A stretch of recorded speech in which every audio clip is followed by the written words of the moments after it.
Welcome to 'Tis the Soundtrack, the podcast dedicated to digging deep and bringing you the merriest of music all year long. I'm your host, Kevin Williams, and I've been a terrible Christmas podcaster.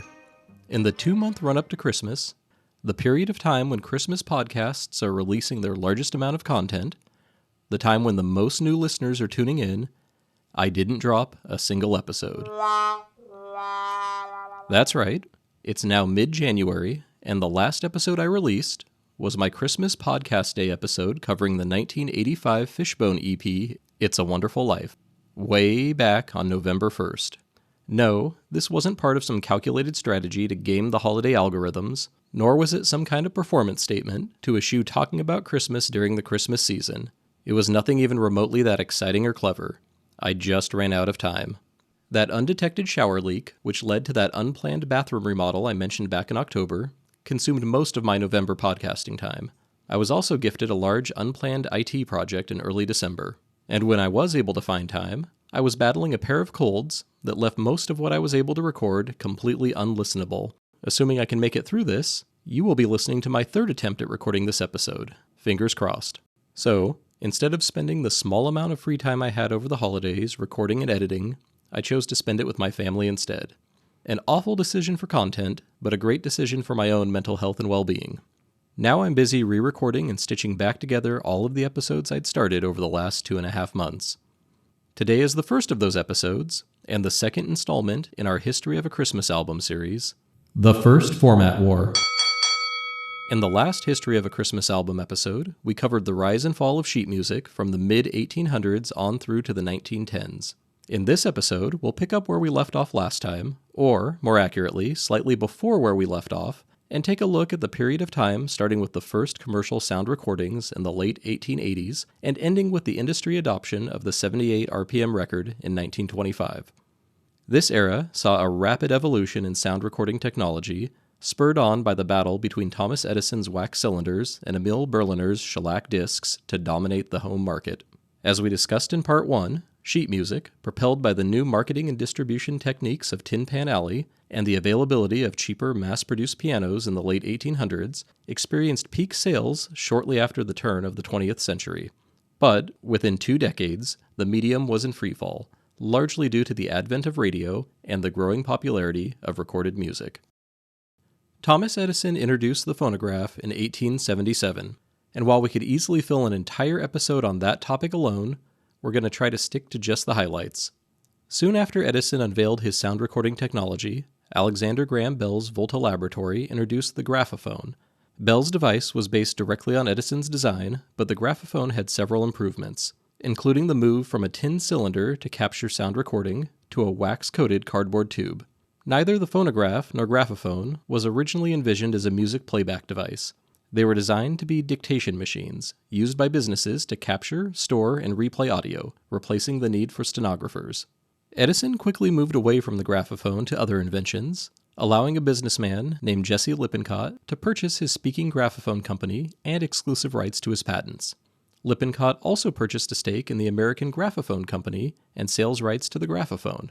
Through these acquisitions, Lippincott created the North American Phonograph Company and a network of offices to lease and sell both phonographs and graphophones as dictation machines. The use never caught on, and Lippincott's company went bankrupt a few years later. But, during that time, an alternate use developed for phonographs and graphophones, the playback of pre-recorded music. This new use also rekindled Edison's interest in his own invention, and, in 1888, he released the perfected phonograph through his new company, Edison Records. And building on Bell's improvements to his original device, the following year, Edison Records began releasing its own wax entertainment cylinders. These early pre-recorded cylinders were laborious to produce. Performances had to be either captured live, etched directly into cylinders, or duplicated by playing a recording on one phonograph while other machines, connected by tubes, recorded copies of it. It was like a very early version of using 2 VCRs to rent and duplicate movies. Not that any of us ever did that. Beware of illegal videocassettes. Poor quality illegal cassettes reduce your viewing pleasure, jeopardize future film production, and can also damage your videocassette recorder. Anyway, between the cost of cylinder production, their incredibly short lifespan, initially as few as 20 plays, and the high cost of the phonograph itself, devices were sold almost exclusively to Nickelodeons. These were businesses where patrons could pay a small fee for entertainment. This entertainment ranged from short silent films, to stage acts, to the chance to witness the technological marvel of recorded sound and listen to music on a player. Edison's technology continued to advance quickly.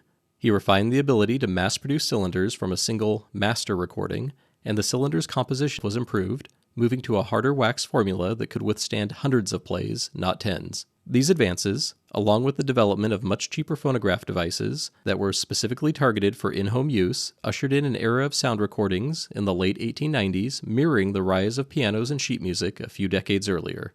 But it wasn't just Edison's phonographs and wax cylinders that people were buying. Around the same time Edison was pivoting his interest back to the phonograph, Emile Berliner was introducing the gramophone. The gramophone leveraged technology similar to the phonograph, but instead of wax cylinders, it played sound recordings from flat shellac discs. Though Berliner's shellac discs held less audio than Edison's wax cylinders, consumers immediately noticed several advantages. Being flat, gramophone discs were much easier to store than individually boxed cylinders. They were also generally more durable.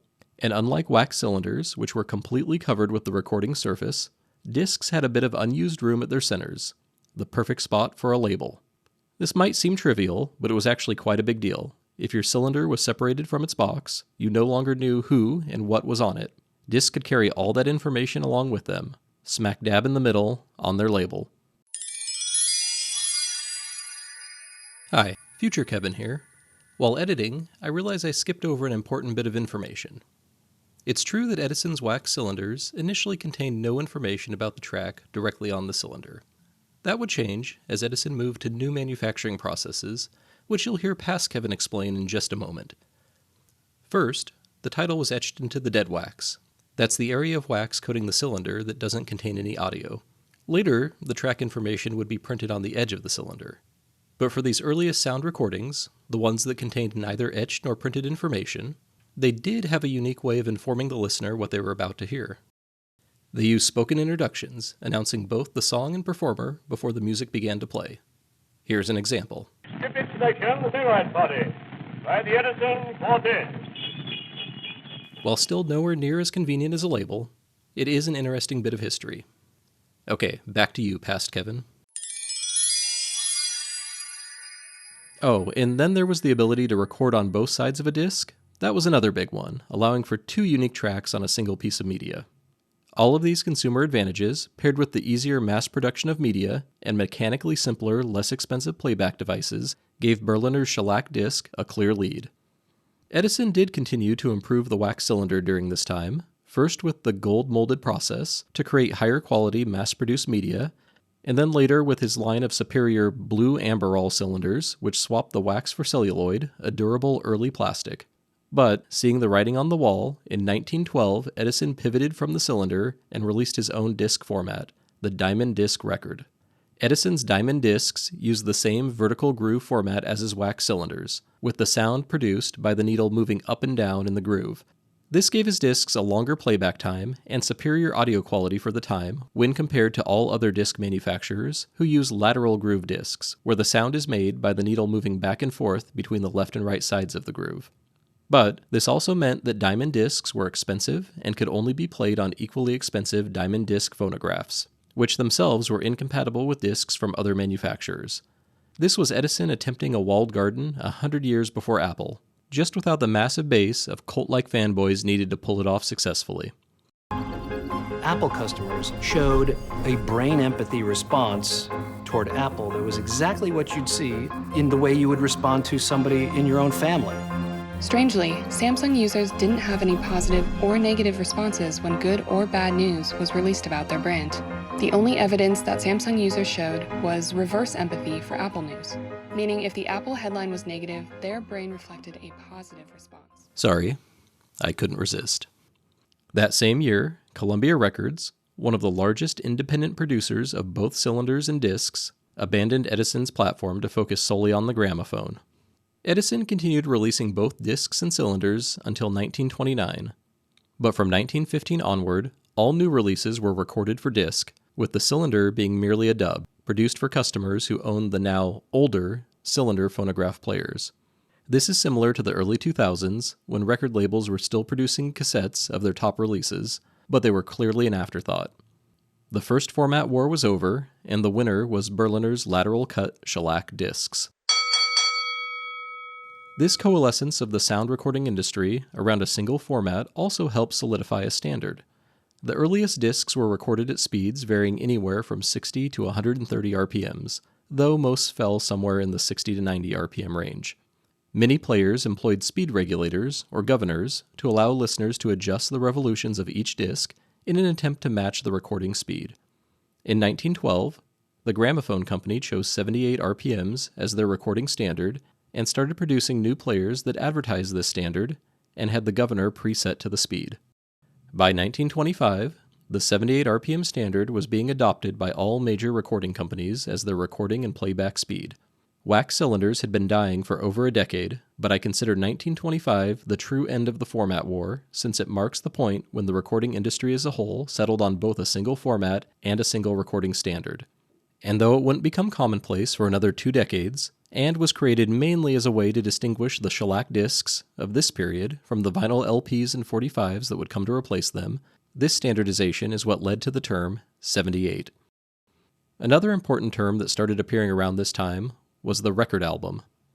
As Alonzo and I touched on briefly in his Merry Mixtape episode back in October, unlike wax cylinders, which were sold in boxes, early discs were largely sold in paper sleeves. As the format gained in popularity, photo album manufacturers saw an opportunity and started producing record albums to house and protect these discs. These were the great-great-grandfather to those 300-disc Case Logic CD binders we all had in the late 90s. Of course, record companies quickly jumped on the trend themselves and started releasing multi-disc sets in their own bound jackets around the same time. Now that we've looked at the battle of early sound recording formats, we can see if any Christmas recordings were being produced during this time. The short answer is yes, and a lot. By the turn of the century, all major recording companies, including Edison, Victor, Zonophone, and Columbia, were producing Christmas recordings. An instrumental version of Jingle Bells, performed by banjoist Will Lyle, is believed to be the first recorded Christmas song. No known copies exist, but an 1898 wax cylinder of the Edison Male Quartet performing Sleigh Ride Party, a variation of Jingle Bells, has survived. Dashing through the snow in a one-horse open sleigh, o'er the fields we go, laughing all the way. Bells on bobtails ring, making spirits bright. What fun it is to ride and sing a sleighing song tonight. I'll put a link to the full sound recording in the show notes.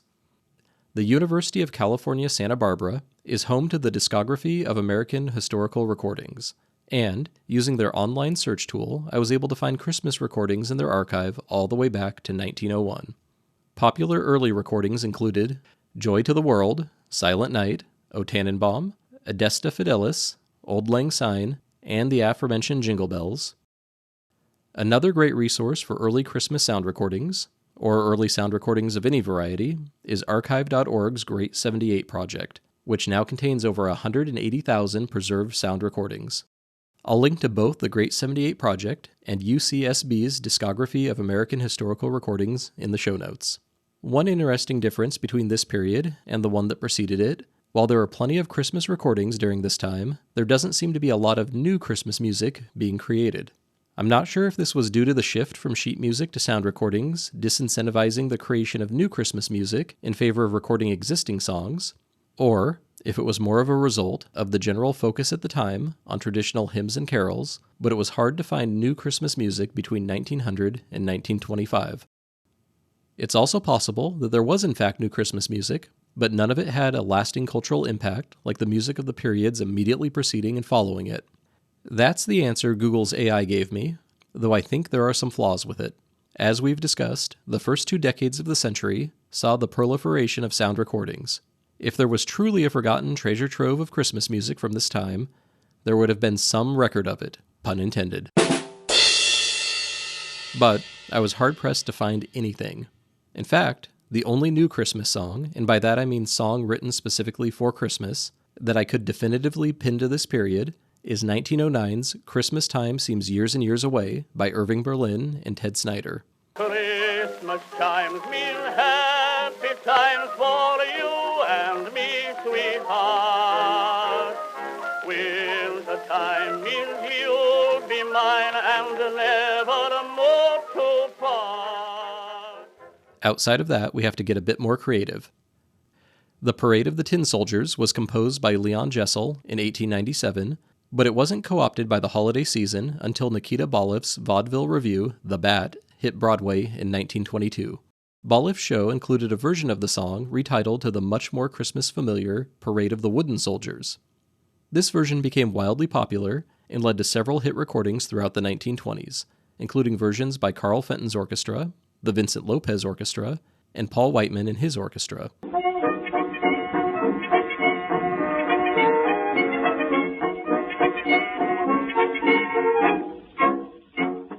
The track became a bona fide holiday song when the Radio City Rockettes began including a version in their Christmas Spectacular in 1933.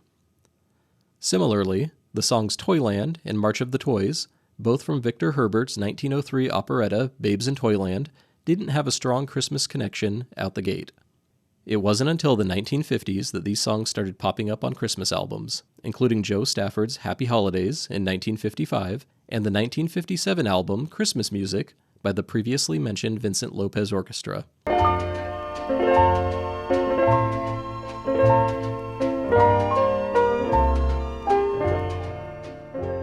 And we can't not mention Disney's 1961 film adaptation. For the film, Disney not only did a major rewrite to Herbert's plot, but also tinkered with the lyrics and tempo of many of the songs to better fit the movie's more upbeat, lighthearted tone. The final product was a far cry from Herbert's original operetta, but Disney's use of Christmas imagery cemented the music's association with the holiday season. And then there's Carol of the Bells. Kind of. The song started out as Shedrik, a Ukrainian Shedrivka, or New Year's celebration song, composed by Mykola Leontovich in the early 1900s and based on a traditional Ukrainian folk chant.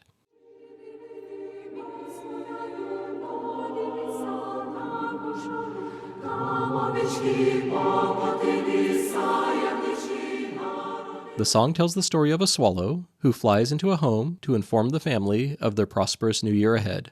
And if you're thinking that doesn't sound at all like Carol of the Bells, well, you're right. After touring Europe for a couple years, the Ukrainian National Chorus brought the song to New York City in October 1922, where they performed it at Carnegie Hall and recorded it for Brunswick Records. After this performance, the song was adapted by Peter J. Wolowski. Wolowski rearranged Leontovich's melody for an orchestra and changed the lyrics from a song about an auspicious bird to the now familiar lyrics about bells ringing because, to him, the melody sounded like handbells.